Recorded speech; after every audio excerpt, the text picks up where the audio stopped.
Say it one more time, Donnie.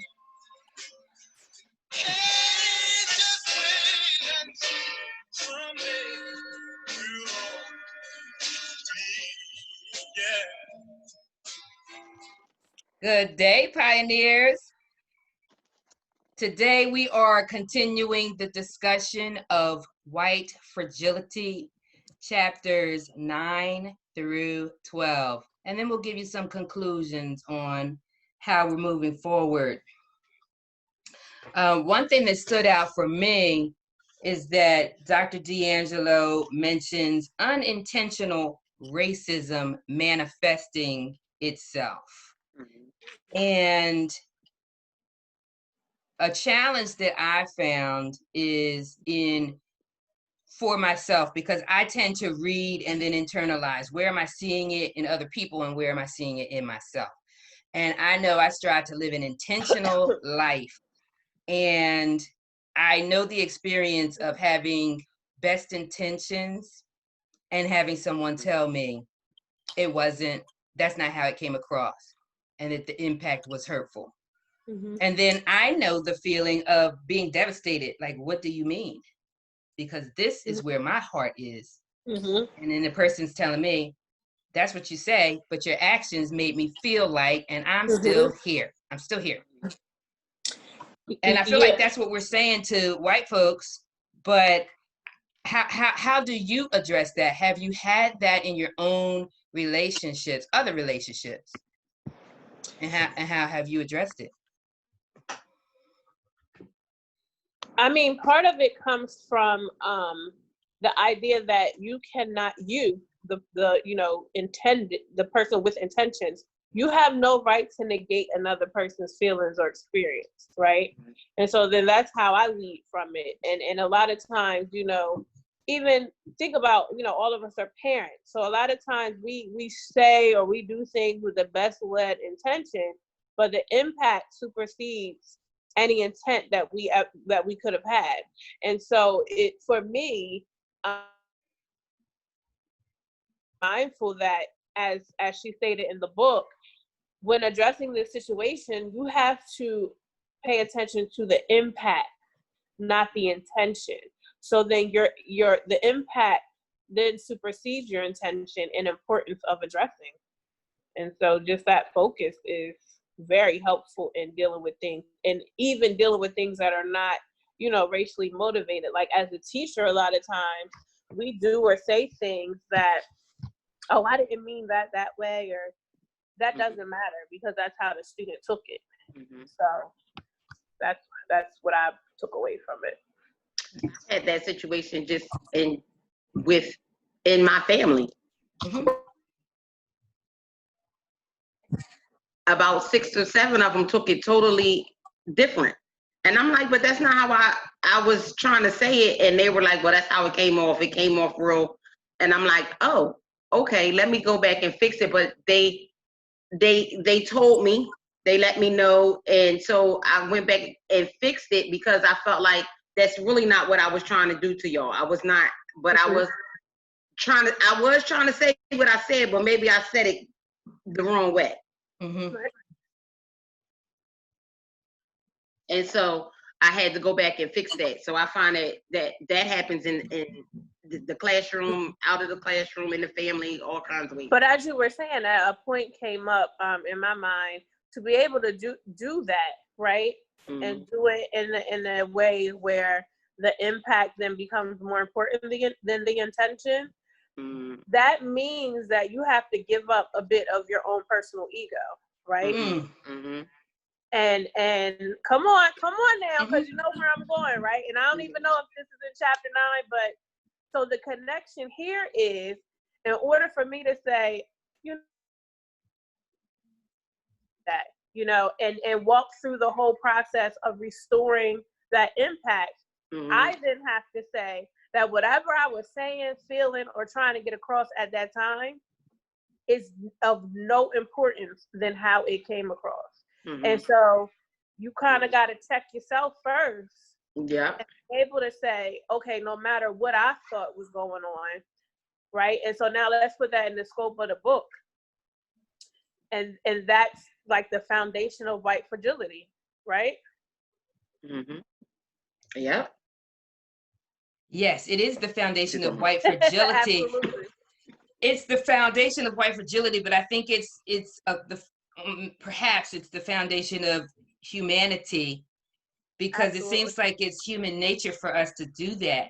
And Mhm. Manson, what I was wondering when you shared about going back to repair the breach, and she does talk about that in a later chapter, were the 6 or 7 open to receive it?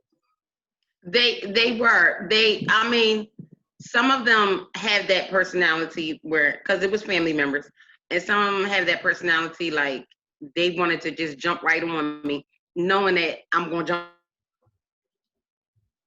They came to me differently when they said something to me. Like they sent one person to say something to me, but that one person let me know how everybody else feels. So once I didn't just respond to that one person, I sent it to everybody and let them know. And I'm like, if y'all feel like I'm saying something the way I'm saying something, I said, because anytime I say something to y'all, I mean it when I say it. I said, but if I'm saying it in a way that is not going to get her, let me know, and I'll kind of rearrange the words for you. I said, but I am going to say exactly what I mean. And it was just in reference to like COVID-19 and my mom. Like, yo, you cannot just show up at our house and not have a mask on. Like, this is not even an option. I don't, aunt or no aunt, you ain't coming. And so they took what I said and made it like, we can't go visit her and we can't. And I said, but what I'm saying that you need a mask. You know? And so I guess I should have just been like, make sure y'all got a mask. But Don't come in there without a mask. Trying to help their feelings out, because that's what it was. It was just me trying to make them. I'm telling y'all, this is how you got to come and see her. But at the same time, now let me fix it and make you feel good, so that your feelings ain't hurt by me saying what I said. But that's a perfect parallel, right? That's a perfect parallel. Yep. Because you were attempting to deliver a message of a message that a need was indicated as a result of, and when you gave that message, because of predictable responses based on your experiences with your family, that's how they came back to you. Now, whether they were expecting the repair or not, right? But that is a perfect parallel. So again, your intention had an impact that had to then go back and be repaired. But at the end of the day, you address the impact and not the intention, because at the end of the day, the intention stayed the same, right? Right. And so we need to discover a way where our intention of pointing out racism and racist things and, you know, people who do things that are inequitable,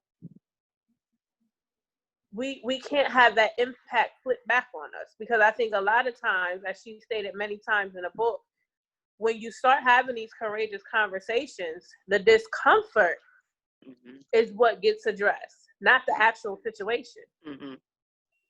Yep, that's true. Yeah, and that need to say, well, I've suffered too. And again, the intention might be to make a connection, to feel connection, and then be able to say, let's work on this together. I do feel that in some cases, that's the general intent, but then the message becomes, let me go back to soothing you, you know, or that's how the cycle has continued. Let me soothe you. And we never get back to the conversation of what happened to me or how I'm feeling. And the other challenge with the impact is that it was injurious. Like the impact on us was injurious. It wasn't, oh, you irritated me. Oh, you got on my nerves. No, you destroyed millions of people's lives over hundreds of years. And I still fear your power over me. As much as I fight, you keep showing me how much power you have over me every single day. Every single day. In the smallest, minuscule of ways. Like, and even down to the fact where, you know, we've been in many PDs and we've always said this, you know, people went crazy over Ruby Payne, but refused to look at another sociologist's rebuttal to her, someone who had actually experienced, you know, things. And so it's that double standard, right? So in the professional world,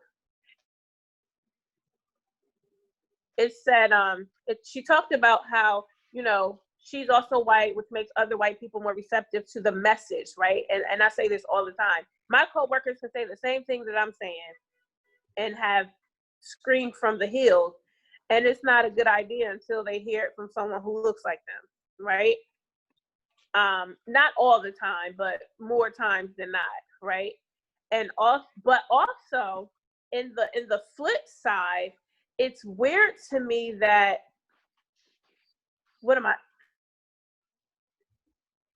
identify that us as Black educators can say things and have a type of relationship with Black students, right? That they can't, and that's okay. But all of their messaging has to come from someone who looks like them. Mm-hmm. And so it's like we understand it on one end, but we hide the understanding on the other end. So yeah. And I think that's because of this underlying myth that good people cannot be racist, right? So there's this constant need to justify the behavior as something other than racist. It was based on this, it was based on that, you know? Yeah. Another point I highlighted in chapter 9, it says, white people are receptive to this whole idea of I can address it as long as it's comfortable for me. Mm-hmm. Have felt forever, right? White people are receptive to my presentation as long as it remains abstract. So as long as it remains like in a fishbowl. Yeah. When I address something in the moment, that's when fragility erupts, because now you've shown me the mirror, you've put it in my face. And again, in the example that she gives, she used what we will call a teachable moment. Yeah. But in that teachable moment, it's on page 117. People went to the person who cried wolf, right? Yeah. Because it was pointed out it was a Black man who was trying to speak. Yep. And then identify himself as stupid because he couldn't clarify what he was trying to say. A Black woman then spoke up and said, you're not stupid, you've been, you know, trained to think this or whatever. Right after that, a white woman then said, well, what he was trying to say, therefore affirming the assumption that society has that, you know, this Black man now needs a white woman to speak for him in order for him to be understood. Mm-hmm. And when that was pointed out, there we go. I'm not racist. I'm not this. And then in the moment of, I guess, her being in her feelings, the whole shift went off the person that initiated the incident, who really needed help clarifying what he was saying, right? Mm-hmm. So even whatever, and I'm just trying to like read into that whole scenario. So whatever he was saying was lost in translation, because it never has this happened to us every day. Yeah, I agree. Another thing that I do see that struck me when I read that was how often I feel like I hear white people use self-denigration as a way to kind of joke and be light. So I hear I'm so stupid and comments like that constantly from white people around me. And it always strikes me because I always think like I wouldn't dare talk about myself like that to them. Like We were brought up not to. Mm-hmm. You never show your weaknesses. Never. Nope, not never. And so even that Black man saying that, he's probably so used to being in that white environment where they communicate like that to each other. Right. Now, I don't know if that's racist or not, but it's just a piece of the culture that I feel aware of, that I can speak to from my experience. But, that takes us right into chapter 10, where she says, there are certain ways to communicate with me. And if you're gonna give me feedback, number one is don't give me feedback under any circumstance. Come on. The best way. That's the best way to do it. Don't do it. Like, not at all. Don't say anything. I don't need it. I thought that was hilarious. Literally, I was just highlighting and giggling, especially with like number 2. Yeah. Right? Tone. Oh. Well, and I'm pretty sure as fellow Black women, you've heard it. Your tone is so aggressive. Mm-hmm. I feel threatened, and it's like I can blink and you feel threatened. So, but again, when we flip the card and tell somebody watch your tone, watch your tone with me, it's very condescending. I think when we ask for tone checks, it's for a different reason, right? Mm-hmm. I've asked for tone checks in events where you are my equal. You're not above me, you're not below me. We're here. So please address me accordingly.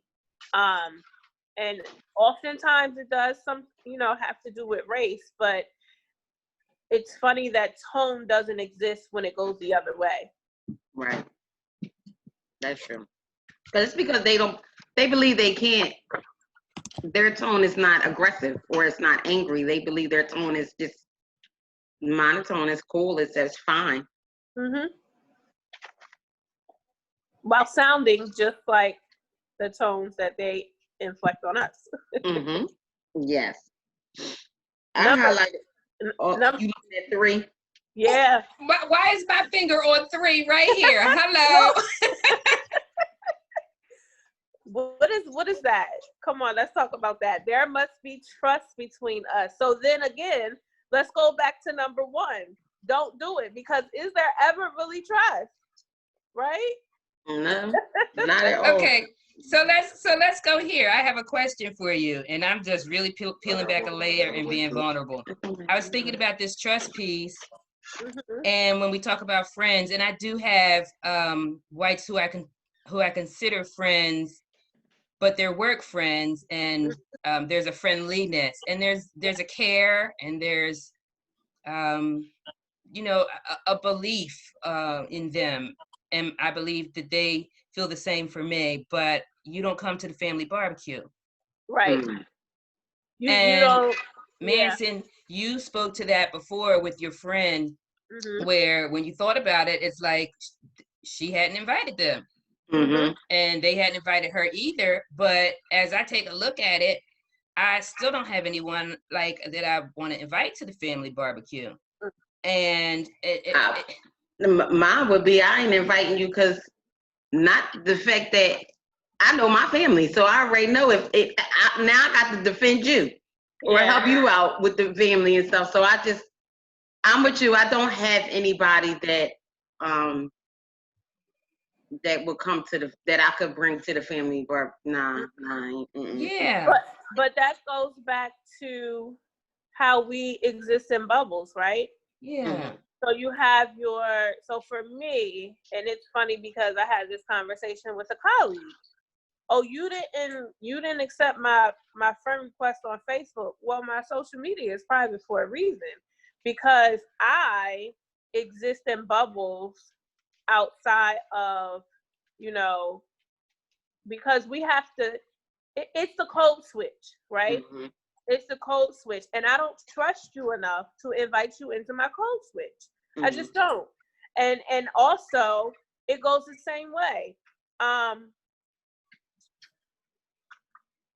can't say that I have been to anyone's house that I've worked with, considered, cordial colleagues, even considered friends, like even someone I would go out, hang out with, go to happy hour. I was a big no on happy hour, like work happy hours, big no. I worked at Warner for 16 years and I probably went to 5 happy hours, right? Now, in our own individual groups, we go out and there might have been, a person that we trusted inside of that group. But again, it goes with that, we're still developed in a segregated society. Mm-hmm. And so we all exist in our personal bubbles. And this also, it goes along racial lines, but it goes along other kind of lines for me too. My house, my home is that's my space, right? And so there are people who I can, like, neither one of you have ever been over my house, and I've known you forever. No, right? I have been. When you like have? Year 1, year 2, yep. I came to your house. Okay, right? And so, but that's just like, I just don't see my home as like a place of, come on, y'all, come over, let's just chill. That's just me personally. But as far as like hanging out and going out, nah, I don't have anyone on my list who I would invite, or who even would invite me. I can't say that I do. Yeah. You were invited, you just didn't show up. To the happy hours? Oh no, I would never go to happy hour. Not there. But the Christmas party, the holiday party. Oh yeah, no, because it was drinking involved. I wasn't going. And so that's where you find true colors at too when you go to the party. But that's for me professionally. I didn't have, and I kind of knew how certain people rocked with me and didn't rock with me. So I just decided to count myself out of that. Okay. And again, when you have a Christmas party, that's still a work event. Like I've been over my white colleagues' houses for the social events at their houses, but it was work. It was the work crew at a particular person's house. It wasn't, hey, my family's coming over this weekend, come stop through. Yeah. I'm not invited to theirs, and they're not invited to mine. Mm-hmm. Not those. And I don't even know if that's the answer, because we exist in such bubbles. I don't know if, when we start talking about moving forward, I don't think that's the answer, because then the question is everybody being authentic? Yeah, but I think it goes back to the trust piece. Again, and like you were saying about your house. So when I came over, it was business. It was something we were working on together. I had to pick something up. I stayed, a short amount of time. It wasn't like your family event. And sometimes we do have those intimate. I know people who are just more intimate when it comes to their home. So get that piece. There are always going to be those of us like that. But when I tell you, over the course of my life, I haven't had that experience of a white friend. I mean, I remember in high school, yes, but since high school, no. Since formal schooling, not at all. Nobody. I've never been in nobody's house. For me, it was, again, when I was existing in those classes where it was like 1 or 2, maybe 3 Black kids per class. As an inclusive move, I did the slumber parties, and then, let's go do this project, and then turn it into a slumber party type of deal. The invitation I always went out, but the invitation never came back. It just never did. Now, my son, in his schooling, I'm trying to think. It was only one. It was only one boy who, you know, would come over. He may have stayed the night. I'm not sure. His house was bigger, and he had like a little mini apartment going on downstairs. So Nasir felt a little bit more comfortable going over there. But like, the difference is he always knew he was welcome, you know. So like he still to this day like can stop by and things like that. But again, that's one person, you know. And while they were younger, because they went to middle school and high school together. So this was like one of the friends Nasir met when he went to Tally. While they were younger, his mother and I actually did form like a you know, bond, because I wanted to know where my son was going. But it still was here, right? Instead of here. It still was kind of like, you know, and my son will always say, oh, she wants you to come over and do X, Y, and Z. And I think just because of what I was used to, I did it a couple times, but then I kind of just let that relationship, as our kids got older, especially, right? Once they started driving, I just let that relationship be Nasir's relationship, and then, you know, take it from there. But no. Now, was it because you felt like you had to do the code switch every time you were in her presence? Initially I did, but then towards the end, like I said, the kids were getting older, and we didn't have a lot in common. And so the only commonality were kids and the school and like football and things like that. And I talk about this a lot, like even when I'm like at work and I'm hearing things like weekend plans and things like that. Like I can remember my first week at work, they were talking about boats and their decks and going to the pool and the pool in their backyard and what they had to do for the pH. And I got to go down to the beach house and do X, Y, and Z. And I'm sitting there like this. That part. I have like, no contribution to that conversation. None at all. None at all. And then on the flip side, I can't bring up a conversation that they don't have contribution to, because I'm the minority there, right? And so and even in that, you know, even for me to say, oh, that's not my life, like I don't know that life, I don't know how much that difference is acknowledged when that happens. Well, I feel like that's when they go into their insults of themselves, because they feel guilty, because they know they have a better life. As soon as COVID hit, half the people who I know who are white were down at their beach house. Wow. And Zooming from there. Yes. And I'm dressed to impress, like, because I got to be. I have to represent excellence. But you in your beach lounge gear, feet up on the Zoom, because you can. Because you can. Because you can. Because you can. And that's another form of racial trauma right there, what you just spoke to. The fact that, I might get emotional over this one. But the fact that I have to do 200% of what you do 12. I say that all the time. And the fact that, you know, even in my position, I can still be looked at, oh, she just got it because she Black. And my, you know, and the understanding of, I triple check my emails. I have 4 calendars to make sure I don't miss a meeting or mess up on something. I call sources 3 times before something is put into writing or something like that. That is frustrating, right? And then, you know, like you said, you can hop on a Zoom and you look like you just rolled out of bed, and that's okay.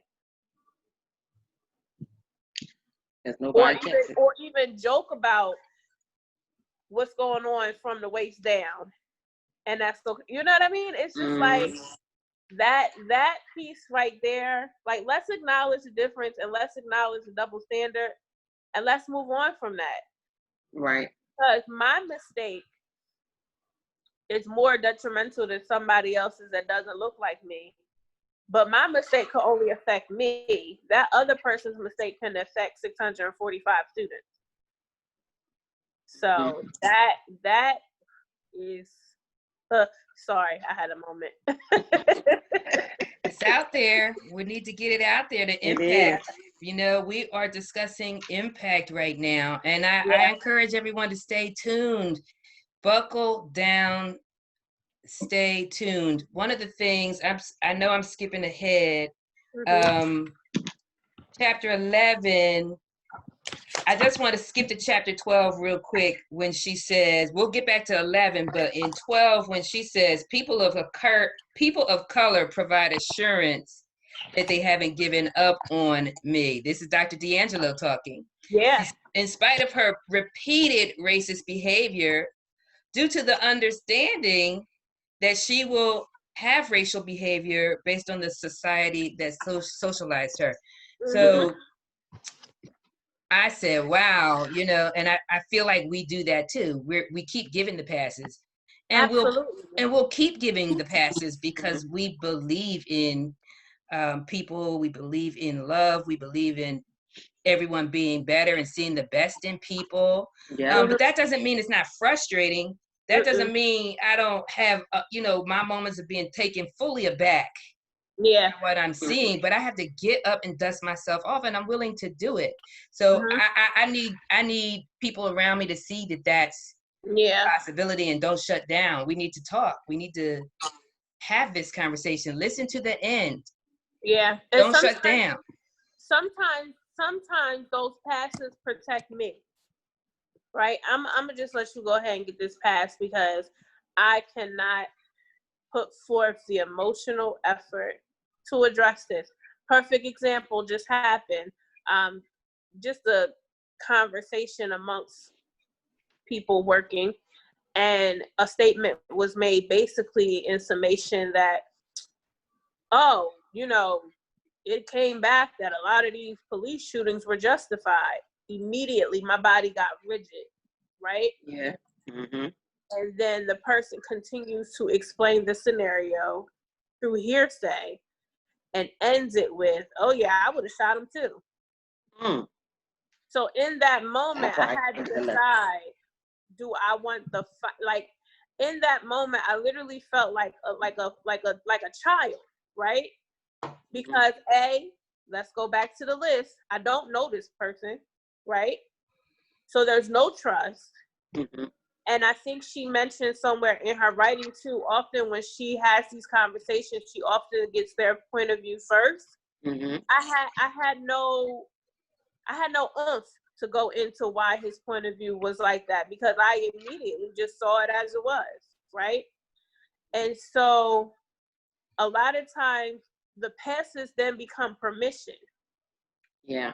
Agreed. To continue the behavior. And so that's where we dust ourselves off and muster up the strength to have a courageous conversation, one person at a time. I respect, you prefer to be pulled aside to hear certain kinds of things as well. So I'll give you that courtesy, but we're going to have this conversation. Absolutely. Absolutely. I don't be thinking ahead sometimes, especially if my emotions is all involved. I can't be pulling you to the side. I'm hitting you right then. You know how when they tell you, when the parents say, where you act up is where you gonna get it. That's how I feel. Like that's where you said it. You said it in front of everybody. So I need to respond to this or give you feedback right here in front of everybody. So me when I give passes, it's primarily to save you from me. Yeah. So I'm trying to let me get me together and then I get you. Yeah. I know if I get you right now or I give you feedback right now, it might not be, you might not get it. And also for me, who's always conscious of that angry Black woman trauma, right? Sometimes I just choose to just walk away because I want to keep Miss TG intact, right? Sometimes Miss TG can get a little saucy, so I revert back to Miss Taylor Gibbs, because what they don't want any of Mo, not at all, because Mo can't. That's all emotion, right? And that's all. Now I'm unzipping that backpack of racial trauma that I suffered in elementary school, and you gotta get all of that, even though you're not the intended audience. Mm-hmm. You know, and so that's a lot of times that's why I stop it, because I'm having to learn professionally, especially, how to separate that emotion from what I'm trying to say. And I go back to the statement, Zakia Blaine, I follow her on Instagram and Facebook. She has the FBF body company. Feelings are not facts, right? Correct. So if I can't speak from a place of fact right then and there, then we're not addressing it. And I can remember an incident happened, Manson, I think you remember, with one of my students at AI with the SRO, right? Mm-hmm.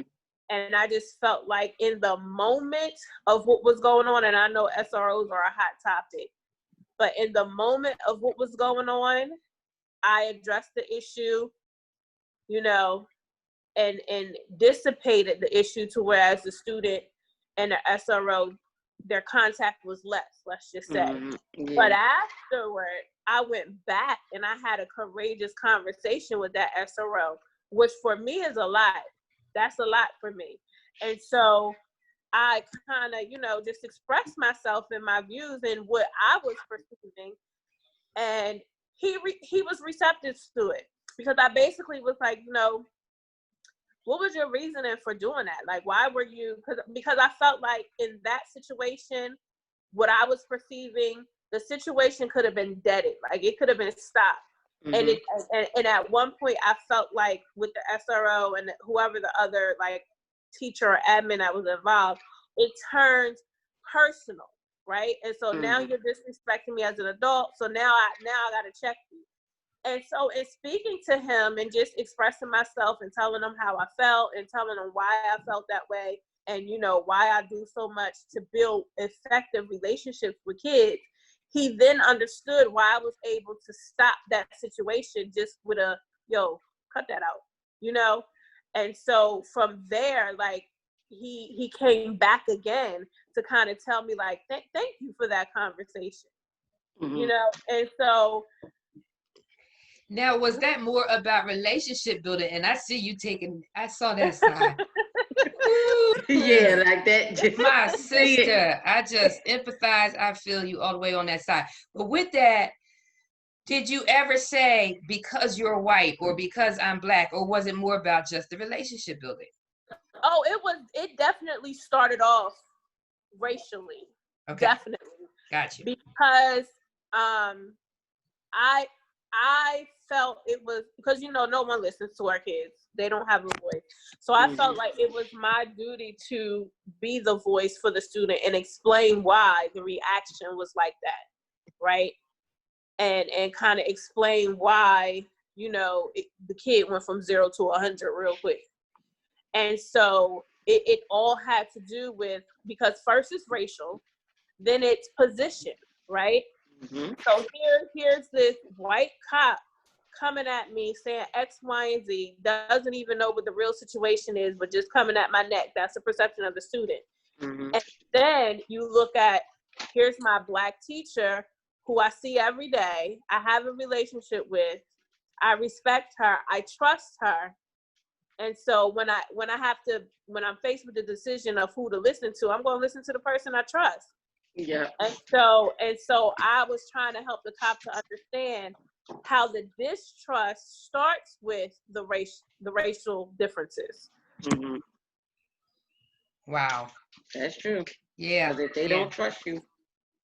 And I think that what I hear you saying is that conversation was about like getting to the needs of the child. And so it felt attainable. But sometimes when we as Black people are telling our story of race, it just feels like we're droning on about the hurt, and there might not be a clear goal in the conversation. Absolutely. Which again leads to the passes. Because in the moment, I can't differentiate what I really want to come out of this conversation, because I'm just trying to identify the hurt. Right. And that's what I struggle with. And Manson, I would love to grow that skill in me that you have to really go right in front of everyone, because sometimes it is necessary. But I just find that I have to do so much self-reflection and make sure, like, what parts of this can I own that I may have contributed to? And it may be that I gave someone permission by not speaking up sooner. But I like to have that in my mind, so hopefully there's not this back and forth. I just make the impact that I'm intending to make. Right. Yeah. And it's so chapter 12 on page 153. Equity consultant Devin Alexander shared with me what is perhaps the most pernicious form of pressure on people of color: the pressure to collude with white fragility by minimizing their racial experiences to accommodate white denial and defensiveness. In other words, they don't share their pain with us because we can't handle it. And so the immediate thing that stuck out to me was how there's a feed on Instagram where it started out with private schools, right? And now it's across the board: private, public, charter, Votech just jumped into the ring, and how the students were sharing their experiences of racism in schools via Instagram. And I read some of the answers from the schools, right?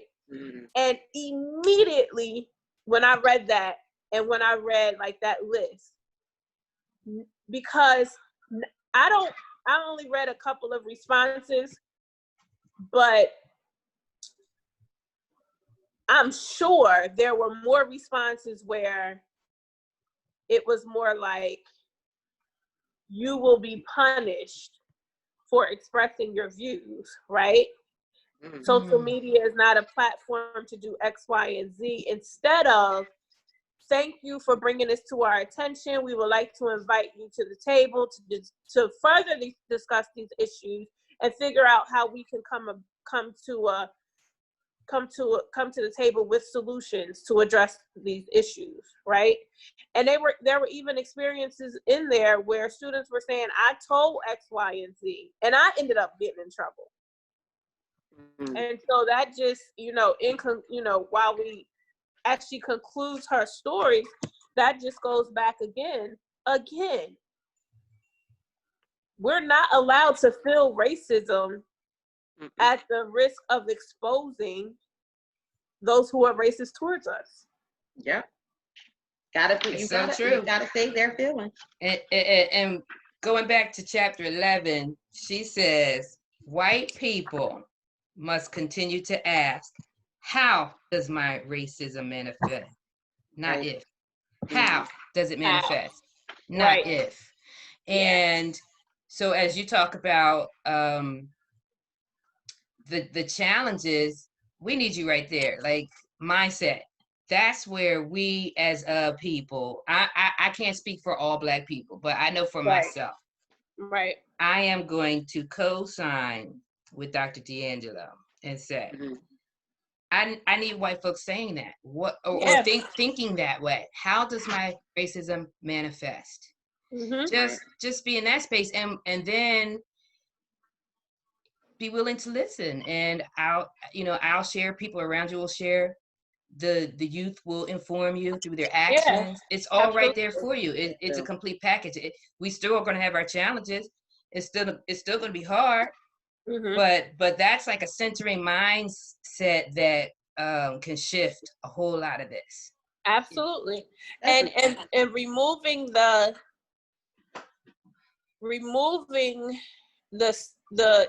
issue with, it's not bad versus good. Correct. It's the impact versus intention, right? Yeah. And this is what you meant to do, but this is how it was received. And even so, that's like a second step, right? And so especially in education, when we identify the things that are divisive in our schools, instead of meaning, well, I didn't mean it that way, so it didn't happen. No, we need to have that open dialogue and discuss those two things. Mm-hmm. And everybody needs to do it, right? Even me as a Black woman needs to do it, because now you have to reflect and understand if you're moving from the institution that you were ingrained with. Mm-hmm. Yeah. Looking at your actions and your responses to things. Totally agreed. So, I mean, just in conclusion, I want to say it's been such a pleasure to have this conversation with you all. I would have loved for Candace to be with us today. I'm so sorry she wasn't able to, but it's been beautiful. I appreciate all the feedback that our viewers have been sharing with us. Any final thoughts from both of you on the path forward based on what we now know? Mm-hmm. Well, I'm going to say, I think I'm going to have more talks. And I think that talks need to be done throughout, as far as professional in the education. It needs to be done not just in the middle of the year or the end of the year. It needs to be done at the beginning of the year. Come back, let's talk again right before Christmas break. And let's talk again at the end so we can see, did anything change? Did we, just so that we all have that, we all need that conversation. We all need to talk. And I need to know how you feel. You need to tell me how you feel. And we need to see how we can work this out. So for me, this was excellent. I think that I'm definitely, I know everybody did not read this. I mean, we all had it at our school, but at AI Middle, but I'm pretty sure, especially since everything is, we have a big turnaround this year. I would think that this would be a book that they might want to read again. Mm-hmm. I agree. I definitely, moving forward, I definitely think we need to continue to do the work to promote the conversations and to define and identify with the fact that it's here, it exists. And so once we acknowledge that it exists, we have to move to address it.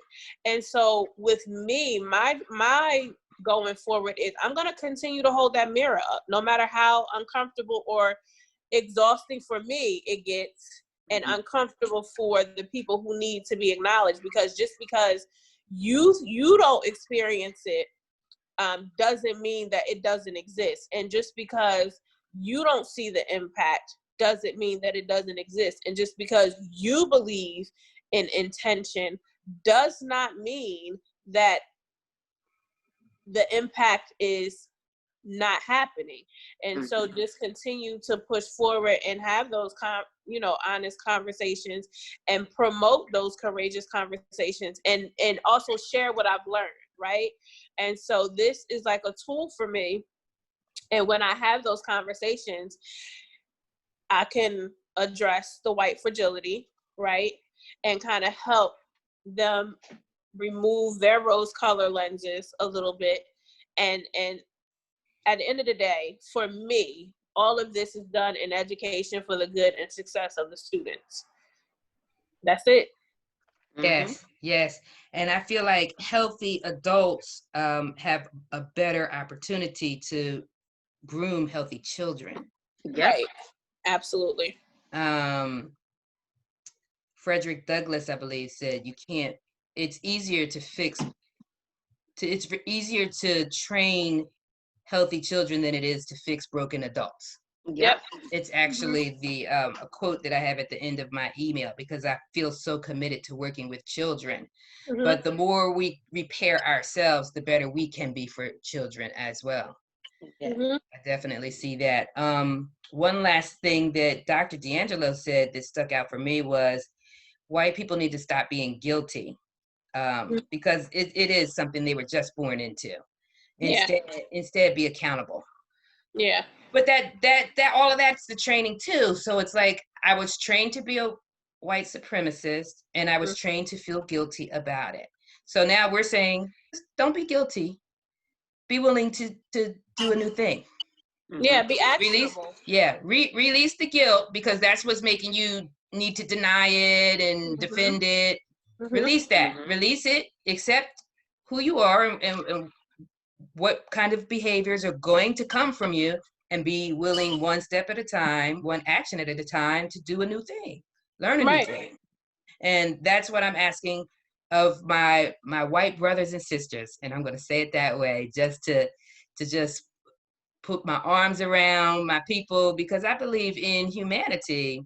I want to see the world be a better place. Yes. You know, so I thank you all. I thank you both. I thank everyone for watching. And stay tuned, because I want to have some cross-cultural conversations next. Definitely get some men involved in the conversation, and just continue to do my small part, as I know each of you are as well. One love.